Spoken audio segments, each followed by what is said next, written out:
a Rabbinic Anthology selected by C.G. Montefiore and H.Loewe. We are continuing selection 202. The chief proof passage about the meaning of Yahweh is the familiar Yahweh, Yahweh, merciful and gracious God, etc. in Exodus 34:6. The proof passage about the meaning of Elohim depends upon the view that Elohim sometimes means judges. For example, Exodus 21:6, Gen R Wayetze 73:3, the page 847. Well, that does not tell us the meaning of Yahweh, our Elohim. It just gives a context, because the polytheist would be like, you're making all the gods into one. It's like,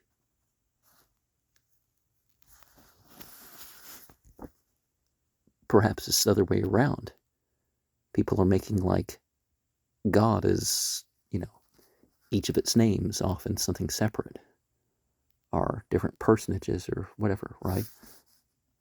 203 TJRH 1, Section 3, Folio 57B, Line 6.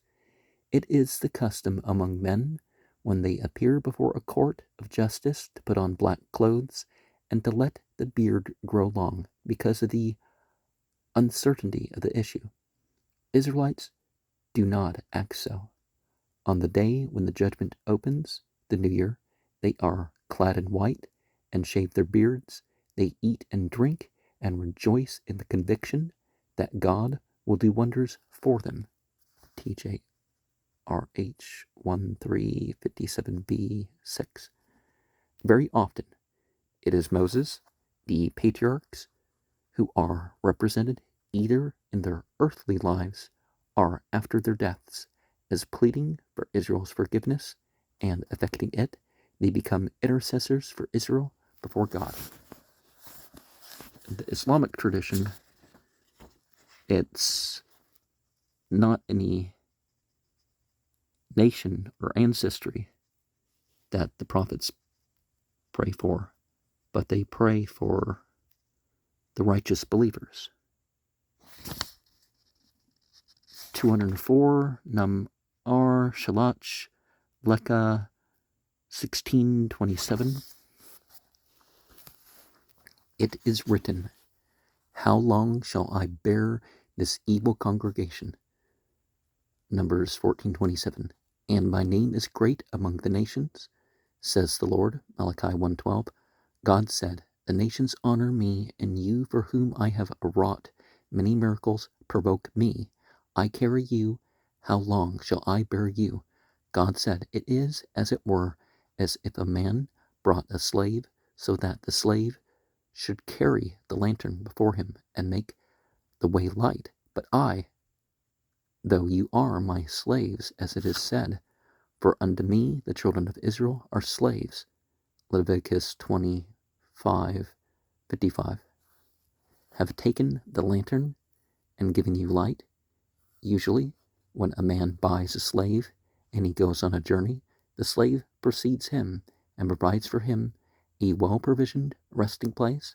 But I did not act thus, for though you are my slaves, I provided for you a well-provisioned resting place, as it is said, the ark of the covenant of the Lord went before them to search out a resting place for them. Numbers 10:33. Usually a man buys a slave so that he may bake bread for him. But though ye are my slaves, I bake for you bread from heaven, as it is said, man did eat angels' food. Psalm 78:25. So God said to Moses, I will destroy them from before me. Moses replied, thou art long-suffering. If a slave acts well and listens to his master, and his master looks upon him with a friendly and favorable countenance, no credit is gained by the master. When does he get credit? When the slave acts badly, and yet his master looks upon him with a friendly and favorable countenance, so do thou not look upon their stiff-neckedness. As it is said, look not unto the stubbornness of this people, Deuteronomy 9:27. Then God said, for thy sake I will pardon them, as it is said, I have pardoned according to thy word, Numbers 14:20. Shalach, Lecca 16:27. Selection 205 from Numbers R. Hukat 19:33. The Midrash says, there were 3 occasions when Moses spoke to God, and God said, you have taught me. 2 of these are here given. Moses said, how should the Israelites know that they did wrong in the matter of the golden calf? Were they not brought up in Egypt? And are not all Egyptians idolaters? And then, when thou gavest the law, thou didst not give it to them, and they were not really present at Sinai, for it says, and the people stood afar off. Exodus 20:21. So thou gavest the law not to them, but to me, as it says, and the Lord said unto Moses, come up unto the Lord, Exodus 24:1.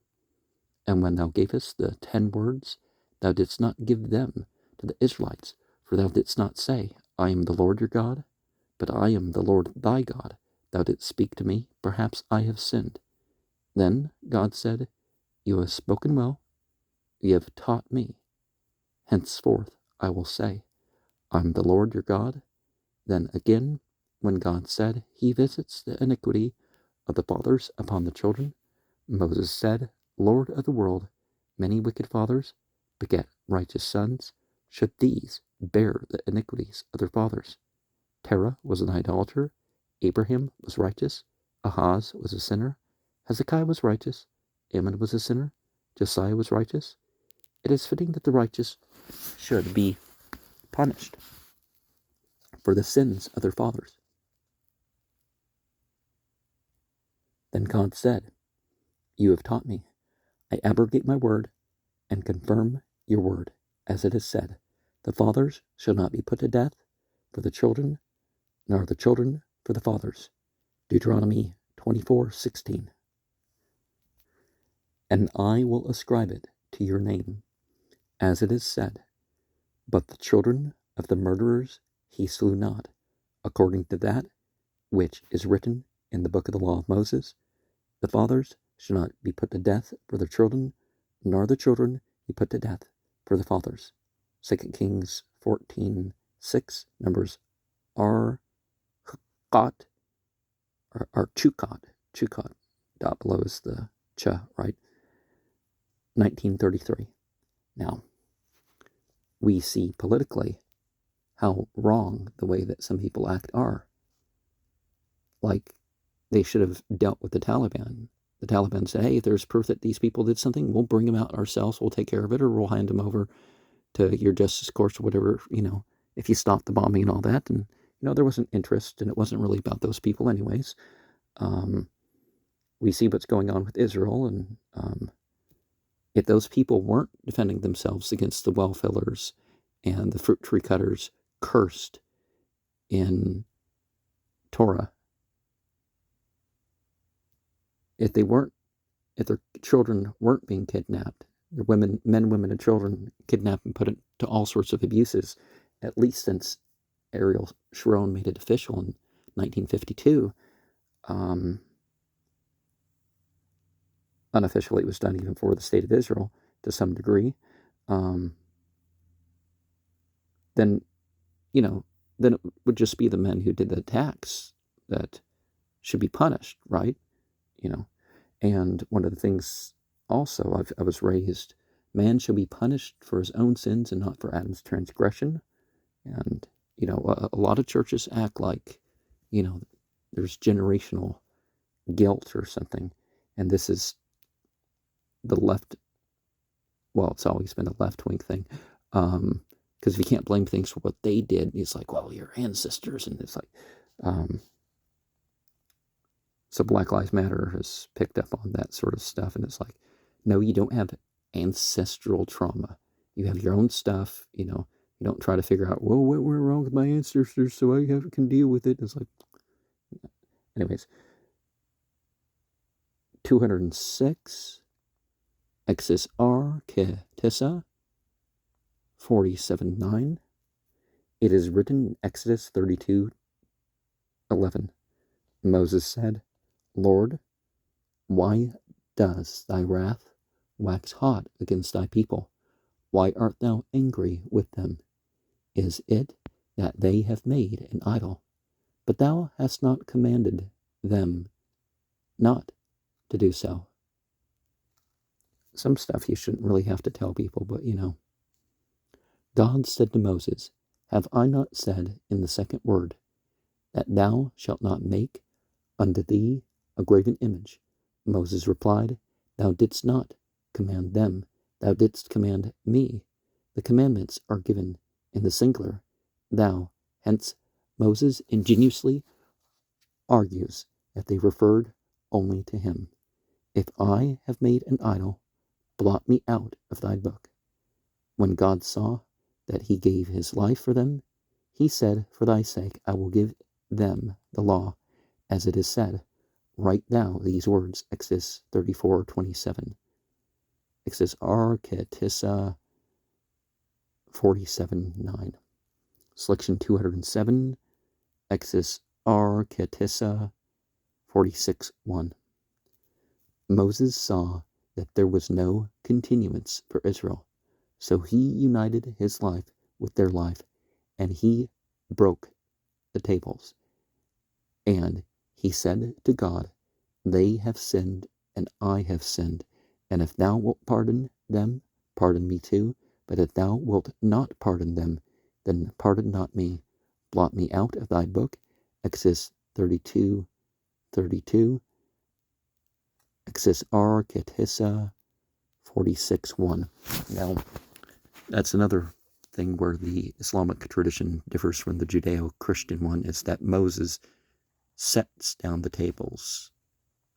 And it doesn't say how many laws there were, because archaeologically 8 to 13 is the range of how many commandments there were. There's slightly different versions of these commandments even within Tanakh.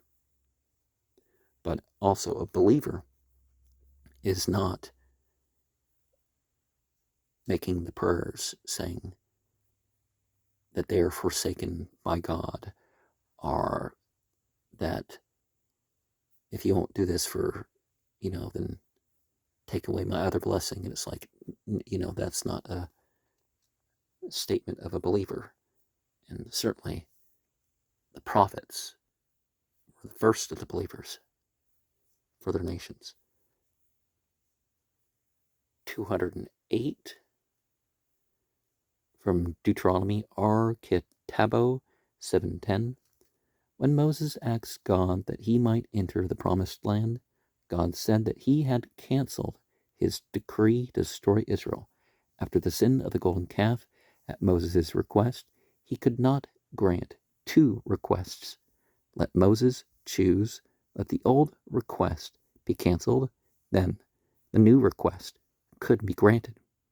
Or let the old request stand, and then the new request must be refused. When Moses heard this, he said, Lord of the world, let Moses and 100 such as he die, rather than a nail of one of the Israelites be harmed. Deuteronomy Kitabo 7:10. There is a certain feeling of discomfort every now and then as to God's amazing love and partiality for Israel. What caused it? A theory is invented that the law was refused by other nations and accepted by Israel. Here are 3 examples of this theory. 209, Pes K 1117a, CR selections 210 and 320. Berachia said, "It is like a judge who had a cloak, and bade his servant shake it and fold it, and give much heed to it. And the servant said, My lord, judge of all the cloaks that you possess, and enjoin me only about this one." The judge replied, "That is because this was the cloak which I wore when I was first appointed a judge." So Moses said to God, "Of all the 70 great nations thou hast created in the world, thou givest me commands only about Israel." God replied, "That is because they took upon themselves the yoke of my kingdom at Sinai. For they said, All that the Lord has said we will do, and we will be obedient." Exodus 24:7, Pass K to 17a, see selections 210 and 320. Selection 210, Mech Petrodesh Yitro, Section 5, page 221, 222, Mech, Volume 2, page 234. The nations of the world were asked to receive the law in order not to give them an excuse for saying, "Had we been asked, we might have accepted it." They were asked, but they did not accept it. As it is said, the Lord came from Sinai and rose up from Seir unto them, Deuteronomy 33:2. That is, he revealed himself to the children of Esau, the wicked, and said to them, "Will ye receive the law?" They said, "What is written therein?" He said, Thou shalt do no murder." They said, "That is the inheritance which our father left to us, as it is said, By thy sword shalt thou live," Genesis 27:40. And he revealed himself to the children of Ammon and of Moab, and said to them, "Will ye receive the law?" They said, "What is written in it?" He said, "Thou shalt not commit adultery." They said, "We all spring from one adulterer, as it is said, and the daughters of Lot became with child by their father." Genesis 19:36. Remember how the children aren't punished with the parents. How can we receive the law? Then he revealed himself to the children of Ishmael and said, "Will you receive the law?" And they said, "What is written in it?" He said, "Thou shalt not steal." They said, "Our father was given this blessing. He will be a wild donkey among men. His hand will be against every man." Genesis 16:12. How can we receive the law? But when he came to Israel, they all said with one accord, "All that the Lord has said we will do, and we will be obedient." Exodus 24:7. Lord's probably a mistranslation for Yahweh. Increasing existence, God is a verb and noun, establishing established, but it doesn't translate as Lord. Again, if the children of Noah could not abide it, i.e. observe the 7 commandments which were enjoined upon them, how much less could they have accepted and fulfilled all the commandments of the law? Mech Petrodesh Yitro, Section 5, page 221, 222, Mech, Volume 2, page 234. Well, every nation would have got sufficient guidance. And even the Israelites, there's prophets they don't know the names of. Let alone, obviously, there would be more material for, if there's 83 prophets that they know the names of, then, but by Israel, I mean ancient Israel, I don't mean the modern thing. 211, Sifra, Deuteronomy, Barakah, Section 343, 142b. The Lord came from Sinai, Deuteronomy 33:2. When God revealed himself to give the Torah, he did so in 4 tongues. He came from Sinai, that is in Hebrew, that was Aramaic. Armya, wouldn't be pronounced Hebrew. He rose up from Sire, that is Latin, Sire equals Edom equals Rome. He shone forth from Mount Paran, that is Arabic. Well, what would be readily recognized as Arabic didn't happen like, the 4th, 5th century of the Common Era. Paran is said to be in Arabic, in Arabia. Mount Hira, it's more commonly called. He came from Kadesh, that is Aramaic. The word Atha, he came, is Aramaic. Well, there were different dialects of Aramaic stretching from, different countries. For God offered the law to all the nations in turn. See RT, page 77. It is like a man who sent his donkey and his dog into his barn. He loaded the donkey with a lethek, 5 se'ahs weight, and the dog with 3 se'ahs. The donkey went on with its burden, but the dog panted. So he took off from the dog, first one, and then a second, and then finally a 3rd se'ah. Was that the double heaping handful times 4? And put them on the donkey. So Israel received the whole law, and with its details and developments, including the 7 commands which the Noachides took upon themselves, but could not bear. Sifra, Deuteronomy, Barakah, section 343, 142b, selection 212, Pasquet 199b, finished to 200a, C, our 7th note. I may put these in different programs each. The Lord came from Sinai, Deuteronomy 33:2. Hence, we learn that God went about from nation to nation to see whether they would receive the law, and they would not receive it. As it says, all the kings praise thee.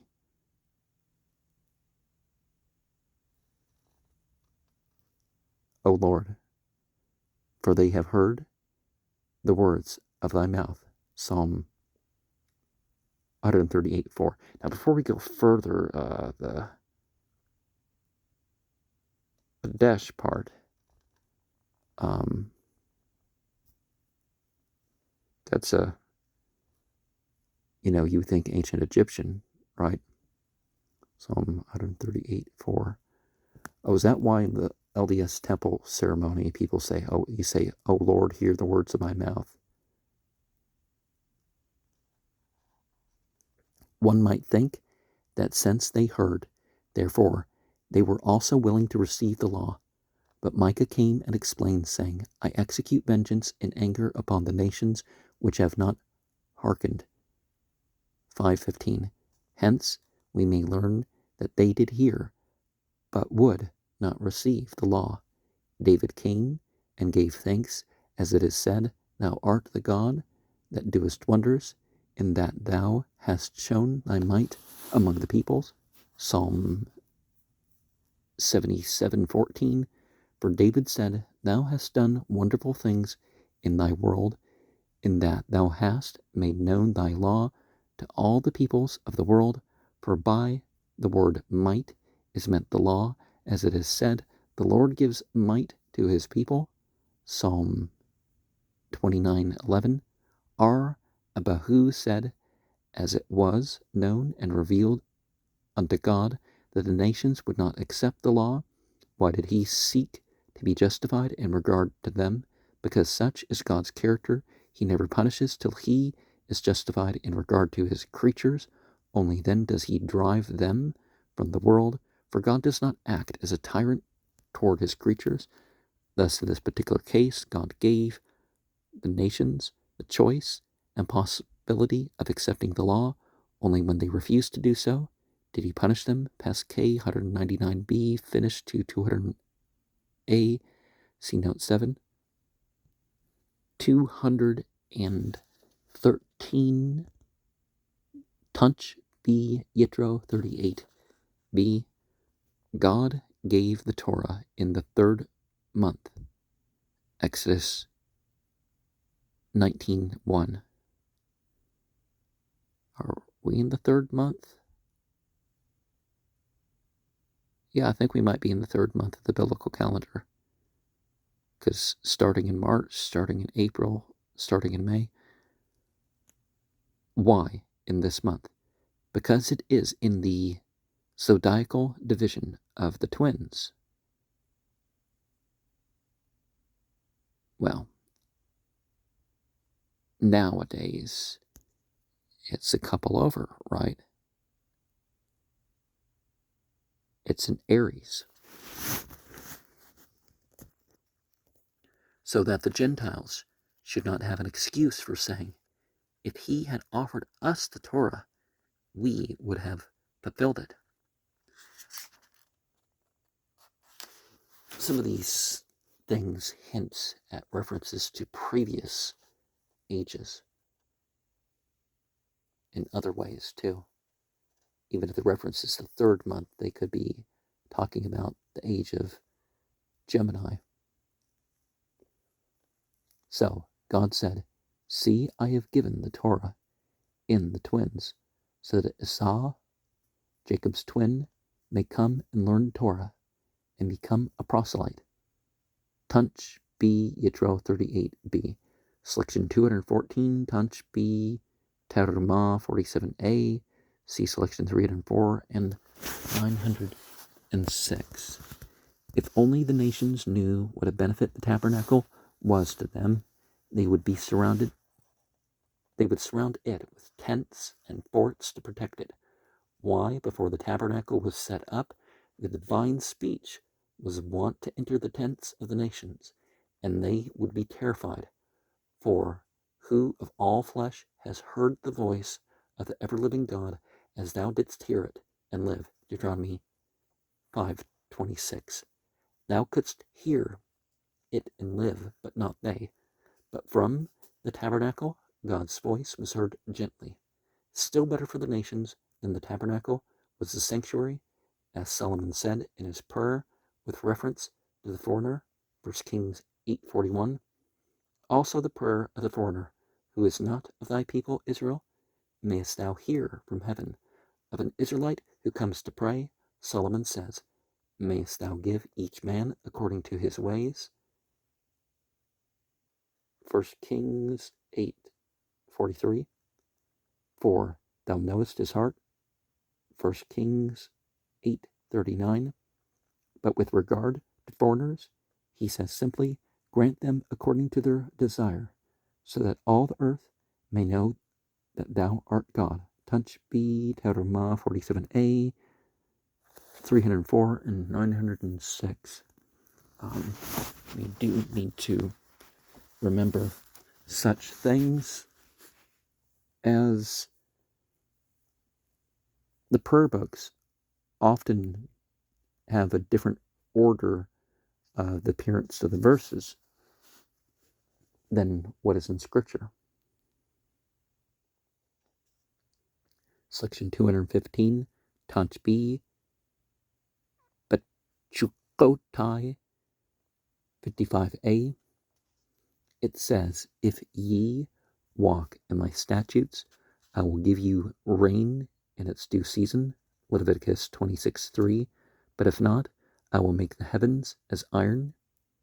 Leviticus 26:4, 14, and 19.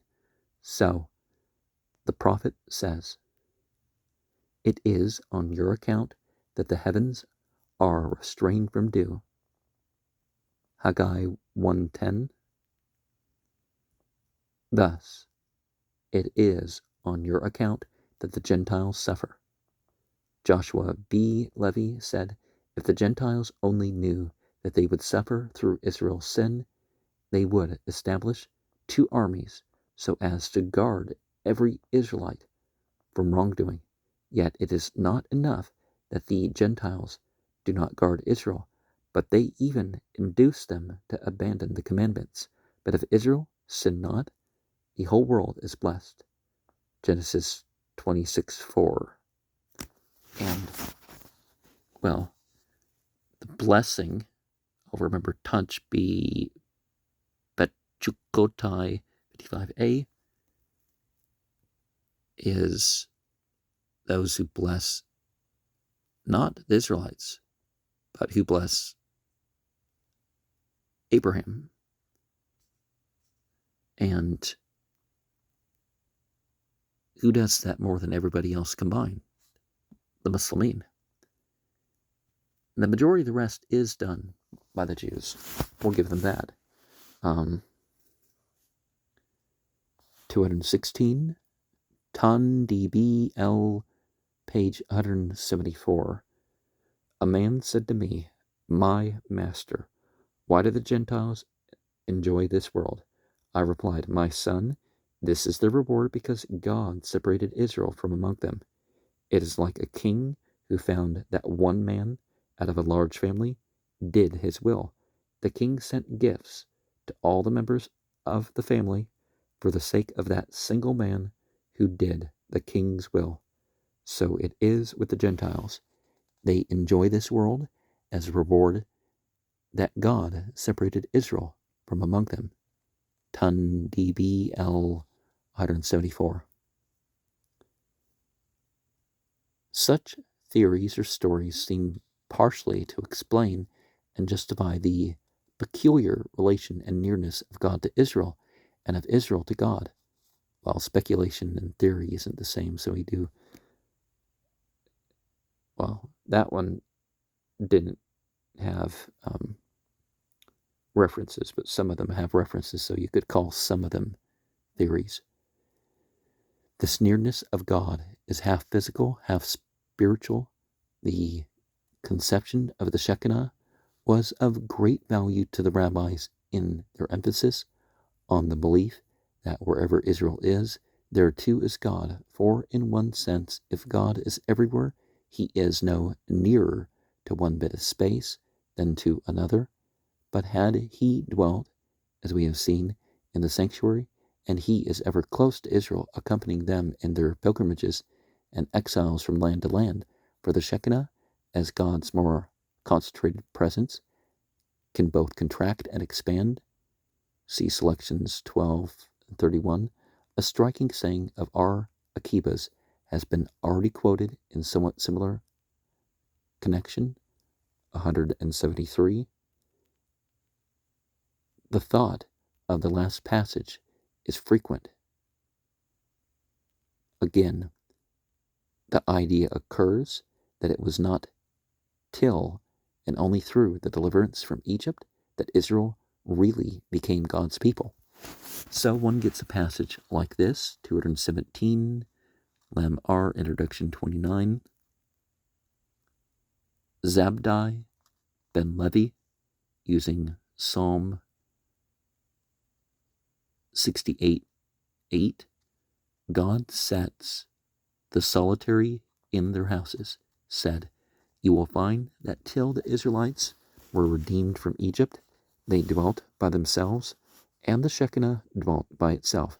And when the Israelites went into captivity, then again the Shekinah dwelt by itself, and the Israelites dwelt by themselves, as it is written, the rebellious dwell at a dry land. How does she sit solitary?" Psalm 68:6, Lamentations 1:1, Lamentation Introduction 29. Or again, it was only when Israel had accepted the law that it became God's people. Selection 218 from Tanch B. Wa'era 9a. Why is Israel called God's people? Because of the Torah. Or Jose ben Simon says, ere you stood at Sinai and accepted my Torah, you were called Israel, just as other nations, for example, Sebteka and Rama, are called by simple names, without addition. But after you accepted the Torah at Sinai, you were called my people, as it says, hearken, O my people, and I will speak. Psalm 50, verse 7. Tunch B. Wa'era 9a. The remark that Israel became God's people only by the acceptance of the Torah is exemplified by the following allegory in Exodus 13, verses 17 and 18. When Pharaoh let the people go, God did not lead them by way of the Philistines. Words left out. The children of Israel went up harnessed, RV armed. The word translated harnessed, AV has in battle array.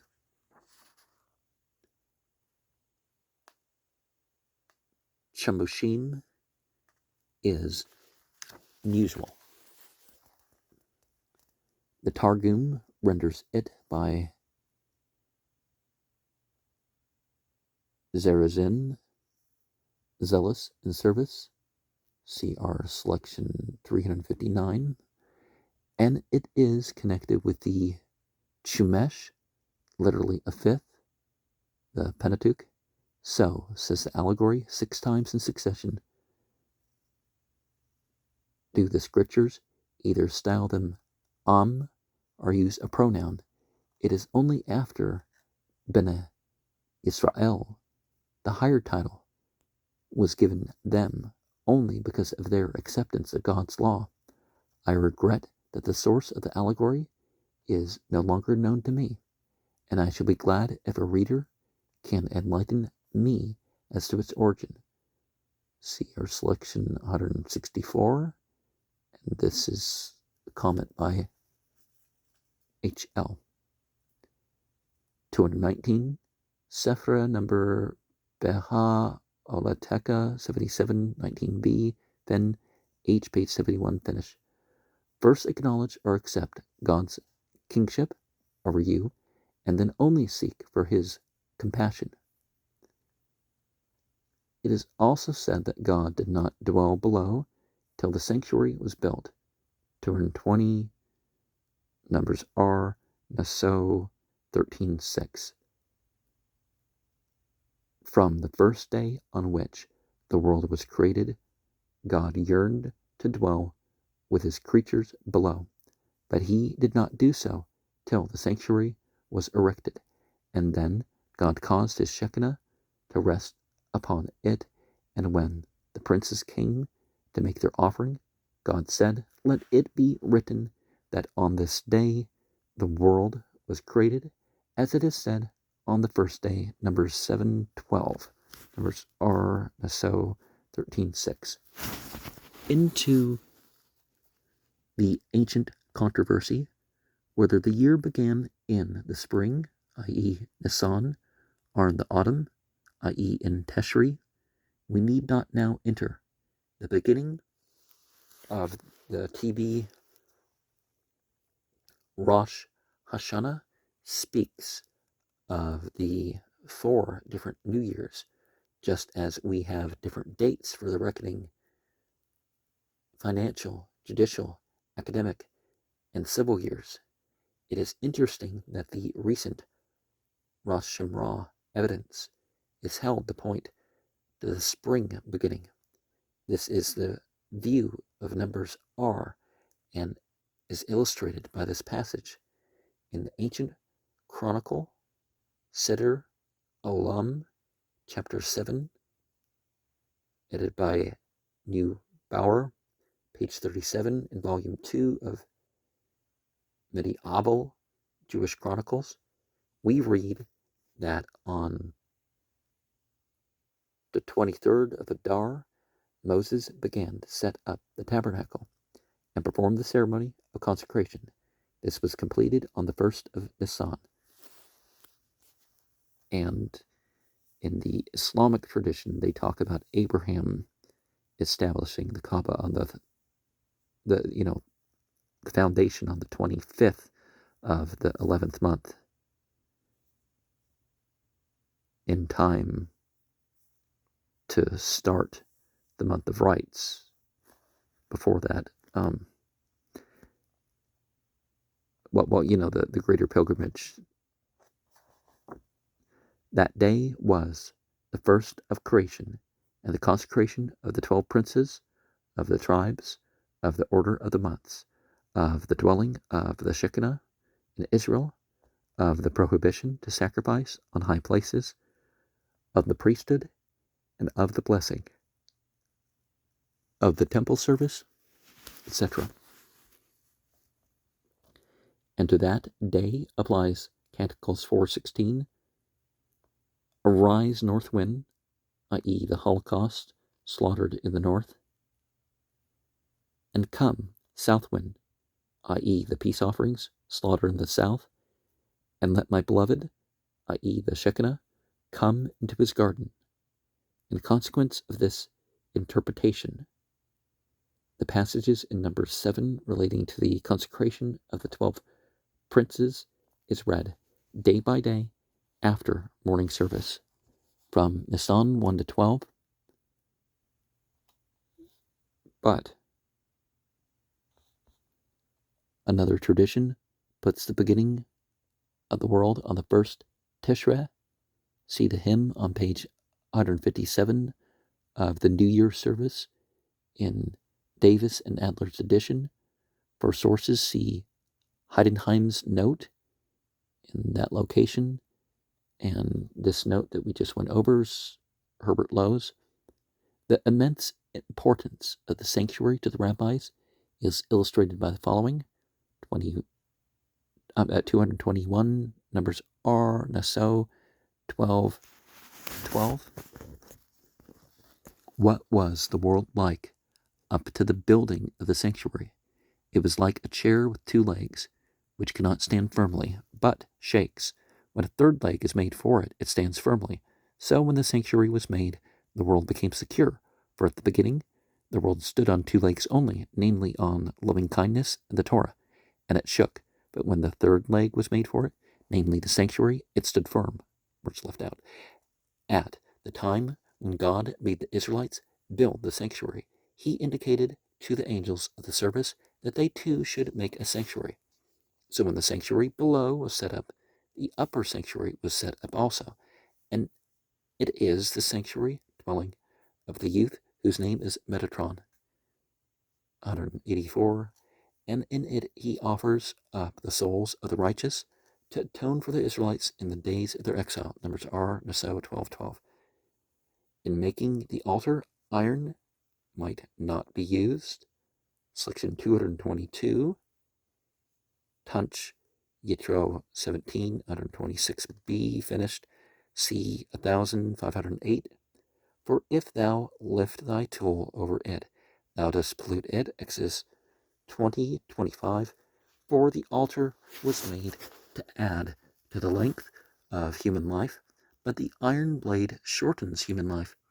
It is not right, then, to wield the shortener over the lengthener. Tunch Yitro 17, 126b, finish, see our selection 1508. Selection 223, God said to Israel, make me a dwelling. Exodus 25:8, 26:1. For I desire to dwell amid my sons. When the ministering angels heard this, they said to God, why wilt thou abandon the creatures above and descend to those below? It is thy glory that thou shouldest be in heaven. O Lord our God, who hast set thy majesty in the heavens. Psalm 8:2. But God said, see how greatly I love the creatures below, that I shall descend and dwell beneath the goat's hair. Hence, it says, make curtains of goat's hair for the tabernacle. Exodus 26:7. Tunch B, Terma 47b. And I think my black cloak is goat's hair. 224 is from Tunch B, Terma 47a, the initial. See Yale Oath, Terma 16369, 370. Folio 109b on Exodus 26:1.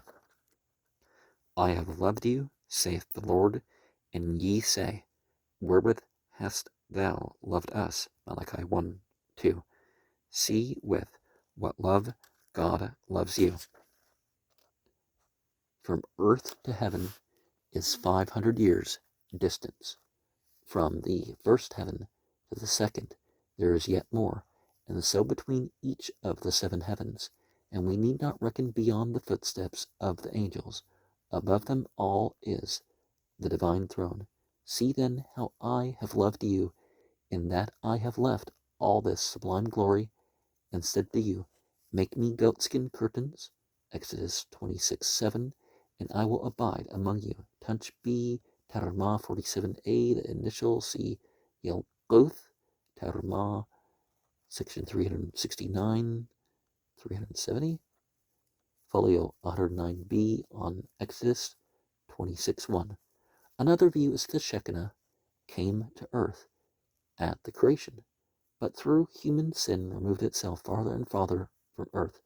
Then Abraham and successive righteous Israelites gradually brought it down again, till Moses finally brought it back again to earth. Now,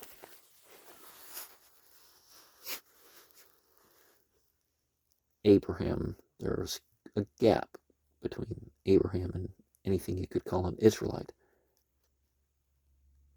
except maybe the term, right? Those who strive for God. Mujahideen is the more common term that you're going to hear for that. In context. Selection 225, numbers R and SO 13.2 and C 184. R. Abu said that when Adam sinned, the Shekinah withdrew to the first and lowest heaven. When Cain sinned, to the second, in the generations of Enoch, to the third, in the generations of the flood, to the fourth, in the generation of the dispersion of tongues, to the fifth, through the sin of the men of Sodom, to the sixth, and through the sin of the Egyptians, to the seventh and highest heaven. Then 6 righteous men arose, and they brought the Shekinah back to the earth, for Abraham brought it back to the 6th heaven, Isaac to the 5th, Jacob to the 4th, Levi to the 3rd, Kehat to the 2nd, and Amram to the 1st.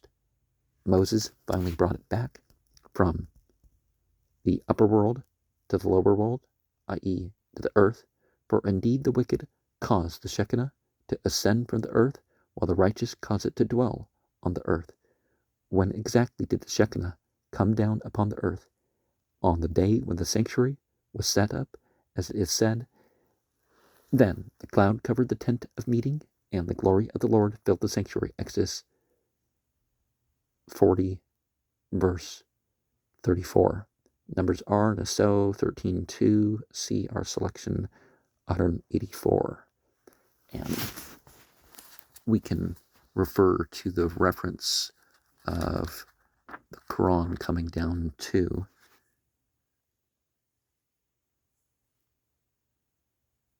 And also, I'll leave that out for now.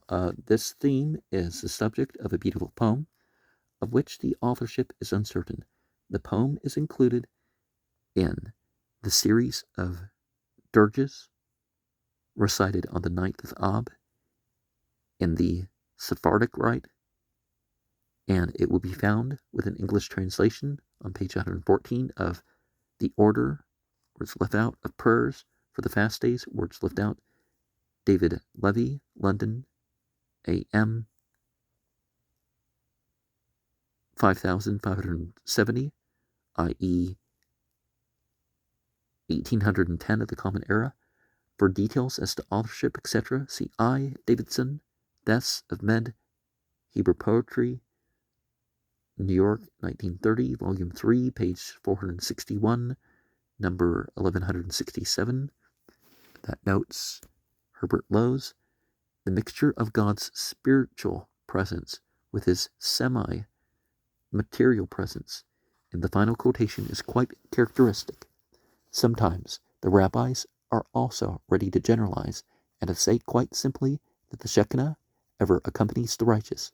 Doubtless they thought of their righteous almost wholly as Israelites, just as the church fathers thought of their righteous as almost wholly composed of Orthodox Christians.